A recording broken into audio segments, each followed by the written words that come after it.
திருநெல்வேலி கிழக்கு மாவட்ட திமுக சார்பில் ராதாபுரம், நாங்குநேரி, அம்பாசமுத்திரம் சட்டமன்ற தொகுதிகளுக்கான பாக முகவர்கள் கூட்டம் நடைபெற்றது. திருநெல்வேலி கிழக்கு மாவட்ட திமுக சார்பில் ராதாபுரம், நாங்குநேரி, அம்பாசமுத்திரம் சட்டமன்ற தொகுதிகளுக்கான பாக முகவர்கள் கூட்டம் செங்குளம் அழகு மகாலில் நடைபெற்றது. மண்டல பொறுப்பாளர், கழக துணை பொதுச் செயலாளர் கனிமொழி எம்பி தலைமையில் நடைபெற்ற இந்த கூட்டத்தில் நெல்லை கிழக்கு மாவட்ட கழக செயலாளர் ரா ஆவுடையப்பன் மாவட்ட நிர்வாகிகளுடன் இணைந்து பங்கேற்றார்.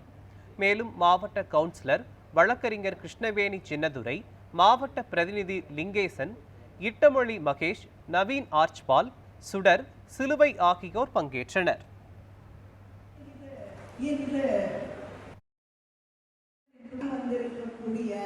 எத்தனையோ காட்டாறுகள், எத்தனையோ பிரச்சனைகள்